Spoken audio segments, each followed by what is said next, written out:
बिस्मिल्लाहिर्रहमानिर्रहीम अस्सलाम वालेकुम। सियालकोट के एक सरकारी अफसर की गिरफ्तारी ने पूरे मुल्क की ब्यूरोक्रेसी में हलचल मचा दी है। इस वक्त तवक्को ये है कि बहुत सारे अफसरान मुल्क से फरार भी हो सकते हैं। कौन कौन इसकी जद में आ सकता है और इस वक्त ताज़ा तरीन क्या डेवलपमेंट्स हो रही हैं, इस सारे मामले पर बात करेंगे।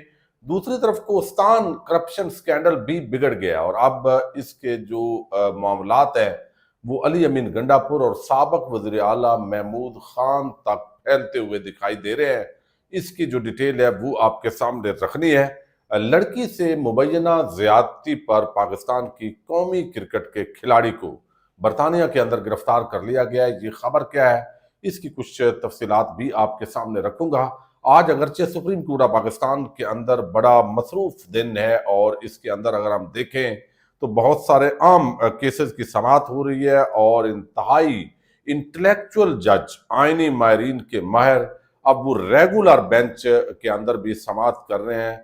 जस्टिस अमीन उद्दीन खान वहां पर बैरिया टाउन ने जो दरखास्त दी है फारूक एच नाइक की वसातत से कि अभी चूंकि सुप्रीम कोर्ट ऑफ पाकिस्तान के अंदर मामलात चलने हैं तो उनकी जो जायदादों की नीलामी है, नीलामी को रोका जाए, तो वो स्टे देने से मादरत कर ली गई है। तो अल्टीमेटली वो जायदादें तो फरोख्त हो रही है। तो इसका मतलब ये है कि सुप्रीम कोर्ट ऑफ पाकिस्तान के अंदर से बड़ा कोई रिलीफ मिलने का इम्कान बैरिया टाउन को नहीं है। लेकिन हैरत इस बात की है कि इलेक्शन और दीगर मामलात पर भी जो रेगुलर बेंच के अंदर भी जस्टिस अमीन उद्दीन खान बैठ के हैं, ये उनकी बड़ी मेहरबानी है। और चीफ जस्टिस या अफरीदी हर उस केस पर जिसका ताल्लुक कोई तहरीक इंसाफ से, इलेक्शन से, इस तरह के मामलात से होते हैं, तो वो इन माहरीन जो जजेस हैं उनको जरूर जो है वो मौका देते हैं।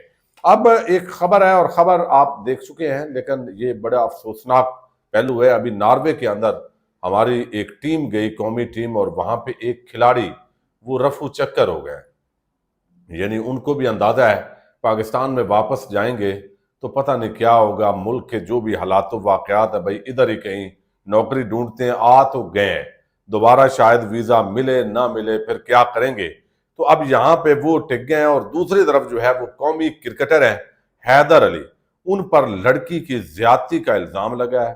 हैदर अली को ग्रेटर मैनचेस्टर पुलिस ने गिरफ्तार किया। पुलिस ने दौरान मैच ग्राउंड से हिरासत में लिया। ये असल में जो सबसे बड़ी इंसल्ट हुई है वो ये है कि ग्राउंड से एक कौमी क्रिकेटर को हिरासत में लिया गया है, क्योंकि एक लड़की जो मुबैना तौर पर पुरानी उनकी दोस्त है, लेकिन दोस्ती से जब ताल्लुकात खराब होते हैं, दोस्ती में तो सब चल रहा होता है, खराब होते हैं तो फिर ज्यादती का इल्जाम आयद किया गया और हैदर अली और लड़की अब आपस में उनका झगड़ा हुआ है। तो अब ज्यादती का इल्जाम लगाया गया और पाकिस्तानी हाई कमीशन ने हैदर अली को बैरिस्टर मोइन अली की खिदमात फराम कर दी हैं। चेयरमैन पीसीबी भी पाकिस्तानी हाई कमीशन से मुसलसल राबते के अंदर है। अब ये मामलात जो है वो पाकिस्तान की ये बड़ी एक क्रिकेट टीम के कौमी खिलाड़ी को इस तरह ग्राउंड से हिरासत में लेना, ये बड़ी एक सुबकी का बायस बना है।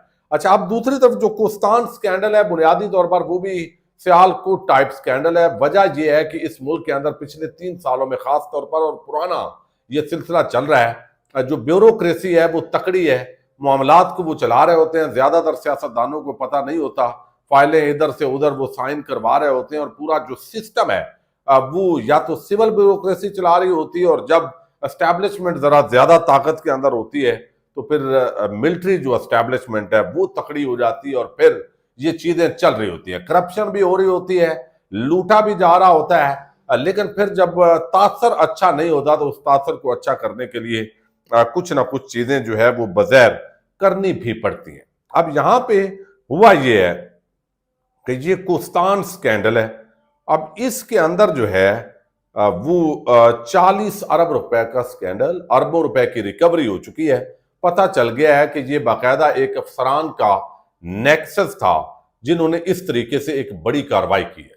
अब इसके अंदर सियासतदानों तक इस मामले को वसी करने की कोशिश की जा रही है या वसी हो रही है।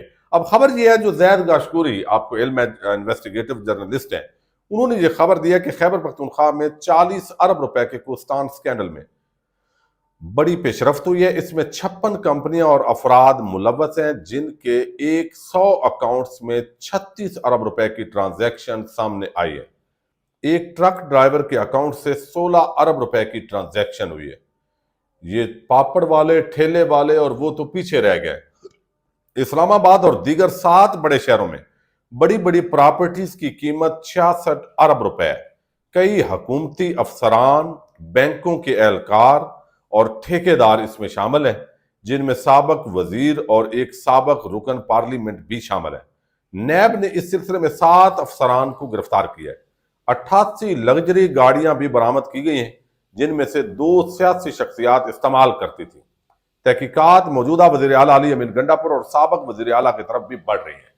यानी ये अब गोल मोल सी बात उन्होंने की है, बढ़ रही है। कैसे बढ़ रही है? चूंकि अली अमीन गंडापुर तो अभी आया है, तो ये सिलसिला तो पहले का चल रहा है। फिर इसके अंदर कोई खास कई दफा होता है कि सियासतदानों के साथ कोई ट्रांजैक्शन अगर तो करप्शन की बुनियाद पे हुई है, तो वो बात स्पेसिफिक आदम सवाती जो है उन्होंने जमानत ले ली है और वो लेने देने का ताल्लुक नहीं होता। बाज़ औक़ात दरमियान में कोई कंपनियों की ट्रांजैक्शंस होती हैं और पीछे पता नहीं होता कि क्या मामला है। तो अभी तक किसी भी सियासी शख्सियत के हवाले से इस स्कैंडल के अंदर कोई भी वाज़े तौर पर ऐसा सबूत सामने नहीं आया है। ये बात अभी तक एक तो क्लियर, बहुत सारे लोग कह रहे हैं तहरीक इंसाफ के खिलाफ ये बड़ा स्कैंडल है। भाई ये सरकारी अफसरों का स्कैंडल है, ये ब्यूरोक्रेसी का स्कैंडल है।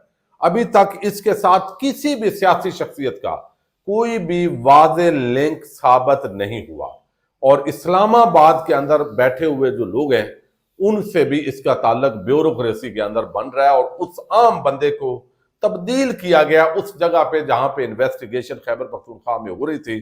तो ये खालसतन एक ब्यूरोक्रेसी का और बगैर अफसरान का ये एक अरबों का स्कैंडल है। जब आप उनसे अफसरान से नाजायज काम करवाते हैं, इलेक्शन चोरी करवाते हैं और फिर लोगों के खिलाफ इंतकामी कार्रवाइयां करवाते हैं, तो फिर अंधेर नगरी मचती है और उसके दौरान फिर वो भी अपना बच्चों की जायदादें बनाते हैं।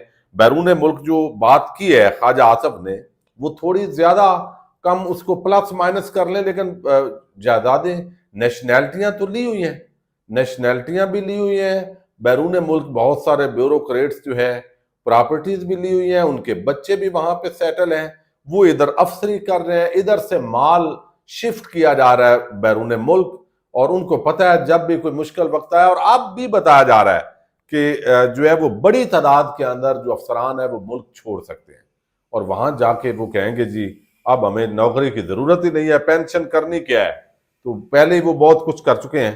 तो अच्छा, अब इस मामले के अंदर जो है इस सारी चीज का जो दायरा कार है वो बताया जा रहा है कि अब पंजाब और मुख्तलिफ सूबों के अंदर इसके फैलाने की कोशिश हो रही है।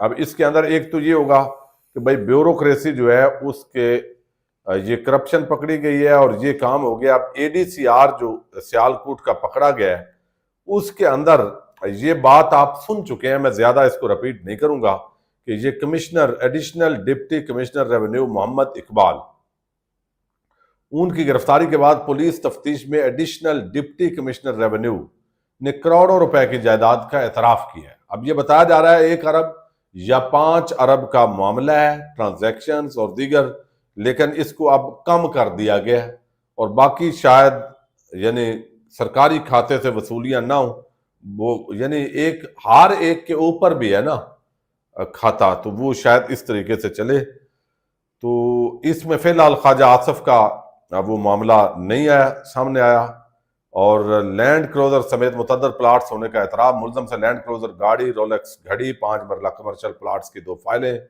बरामद कर ली गई हैं। एडिशनल डिप्टी कमिश्नर रेवेन्यू से बंगले के किराए की मद में वसूल 68 लाख रुपए भी बरामद किए गए हैं। 4,91,50,000 रुपए की बरामदगी होना बाकी है। इस बुनियाद पर रिमांड लिया गया, 4 दिन की तोसी कर दी गई है। एंटी करप्शन ने additional deputy commissioner revenue Sialkot Mohammad Iqbal को 1 अगस्त को गिरफ्तार किया था। अब इस अफसर की गिरफ्तारी ख्वाजा आसफ ज़ाहिर है वो बता रहे हैं कि सारे ही यहाँ खा पी रहे हैं और 6 माह के अंदर 3.5 लाख पाकिस्तानी मुल्क छोड़ गए हैं। चूंकि जो भी मुल्क से जाना चाहता है तो वो चाहता है यार निकल ही जाए तो बेहतर है, बाकी कोई पता नहीं है। انشاءاللہ یہ ملک ترقی ہی کرے گا ان کے نکلنے سے۔ تو یہ ساری چیزیں چل رہی ہیں۔ اب اس کا دائرہ کار وسیع کیا جا رہا ہے۔ وہ بیوروکریٹس جنہوں نے بہت مال پانی بنایا ہے، تھوڑا سا ان کی گردن کا وہ جو اس لیول کا سریہ ہے وہ نکالا جائے گا، ان کو اچھے بچے بنایا جائے گا، اور پھر وہ اسی کام پہ لگ جائیں گے۔ اور اس وجہ سے اب دیکھتے ہیں، اطلاعات یہی آ رہی ہے کہ بھئی جو نکل سکتا ہوا وہ نکلنے کی کوشش کرے گا ملک سے۔ اب کیسے روکا جاتا ہے، چونکہ عام ہمارے ولاگر ہم لوگوں کے تو نام لسٹوں کے اندر ڈال دیے جاتے ہیں کہ آپ ملک سے باہر نہیں جا سکتے، تو یہ بھی اب رکتے ہیں نہیں رکتے، کیا حالات بنتے ہیں، اس ساری صورتحال پر ہم نظر رکھیں گے۔ لیکن 2000 ارب روپے کی جو کرپشن ہے وہ محمد مالک صاحب نے جو بتائی ہے، اگر اس کو ہم دیکھیں اور 500 ارب کی ریکوری کرنی ہے، اور 500 ارب کی کیوں بھائی، پورے 200 ارب کی کیوں ریکوری نہیں کرنی، تو یہ بھی ایک عام سوال ہے۔ لیکن دیکھتے ہیں، اس سے ایک پریشانی ہے، ایک کھلبلی مچی ہوئی ہے، ایک تھرتھلی ہے، اور اس وقت بڑی ڈسکشنز ہو رہی ہیں۔ یہ پلان کیا ہے، کوئی نیا ماڈل آ رہا ہے، کوئی نیا سسٹم آ رہا ہے، اور ہمیشہ جب بھی کچھ اسٹیبلشمنٹ کے معاملات آتے ہیں اور وہ ملک کے اوپر حاوی ہوتی ہے، تو کوئی نہ کوئی احتساب کا ضرور معاملہ چلتا آیا۔ اس کے اندر پنجاب حکومت، مریم نواز یا کوئی وہ آن بورڈ ہے یا آن بورڈ نہیں ہے، اور یہ سارا سلسلہ ایسے افسران کے خلاف چلنا جن پر براہ راست خواجہ آصف کے لیے دھاندلی کا الزام یا یہ باتیں کی جاتی ہیں، یہ بڑا ایک سوالیہ نشان ضرور ہے۔ دیکھتے ہیں، پاکستان زندہ باد۔